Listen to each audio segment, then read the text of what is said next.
در کنار بعد از اینکه ما شما بعد از تشهد درود را میگیم، از پیامبر صلی الله علیه و سلم دعاهای زیادی هم آمده و تشویق به کثرت دعا کرده بعد از درود، که انسان زیاد درود بگه، دعا بگه. و بعضی از دعاها را رسول الله صلی الله علیه و سلم باز خودش برای ما تعلیم داده. یکی از اون دعاهایی که حتی ایدی از علما قائل به وجوبی از او هستند که باید در تشهد خوانده شود، پناه خواستن از 4 چیز است. رسول الله صلی الله علیه و سلم این دعا را تعلیم داده که بگین اللهم انی اعوذ بک من عذاب القبر و من عذاب جهنم و من فتنه المحیا و الممات و من فتنه المسیح الدجال. پناه خواستن از این 4 چیز رسول الله صلی الله علیه و سلم امر کرده که شما از این 4 چیز در نمازتان بعد از درود به الله پناه ببرین. اول اللهم انی اعوذ بک من عذاب القبر، از عذاب قبر به الله پناه بردن.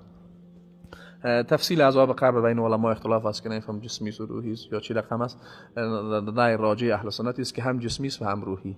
با کدام کیفیت لا نداریم، ما نمیفهمیم کیفیتش را، ما نمیفهمیم. متاسفانه یک دی از جریانات منحرف عذاب قبر را انکار میکنن. یک کسانی متاسفانه زیاد هم شدن، اونایی که با حدیث پیامبر صلی الله علیه و سلم به شکل اشکال دشمنی دارن. یک بخش از دشمنیشان هم است که خیلی از مفاهیم اعتقادی را که در احادیث پیامبر ثابت است اونا را انکار میکنن. عذاب قبر هم مفاهیم آیات بهش دلالت داره و هم احادیث تقریبا متواتر است در موردشان، اما متاسفانه یک دی جریانات عذاب قبر را انکار میکنن. همین معتزلای سابقه هم بعد داشتن، این معتزلای نوکی خودی خود کلش رد میکنن دیگه. یک بخش دیگه ایشان کسانی که تقریبا نیم کلم منکرین سنتن، اونایی که این گواهی را دادن که گویا احادیث تقسیم بندی که کردن، باز تو فکر میکنی این تقسیم بندی در عقیده میگن احادیث احاد در عقیده حجت نیست و بیان عذاب قبر منکر میشن، میگن این به خاطر که در احادیث احاد آمده، در حالی که خودشان بر رد حدیث پیامبر جرأت میکنن که مفاهیم اعتقادی را رد بکنن، اما جایگاه حدیث پیامبر را حتی به اندازه سخن یک عالم مرزش نمیتونی. متاسفانه یک فتنه کلان است که یک دی از امت و متاسفانه یک دی نسبتا بیشتری امت در این فتنه واقع شده. الله ما شما را حفظ بکنه. و من عذاب جهنم، بعد از عذاب قبر عذاب جهنم عذاب بسیار شدید خطرناک و بزرگی است. الله متعال ما را از او حفظ بکنه و در نماز باید دعا را بکنیم.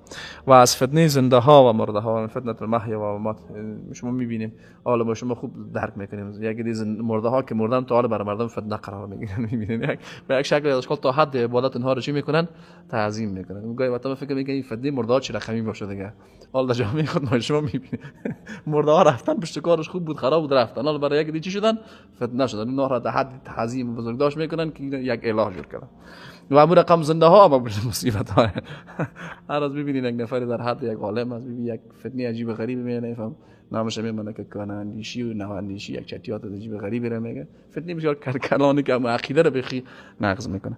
و من فتنه المسیح الدجال، و این دعا را همیشه باز تکرار بکنیم. و هر دعای دیگه هم که دعای مسنون و مشروع دیگه هم که باشه خیلی خوب هست که در چیز خوانده شود، در بعد از درود خوانده شد.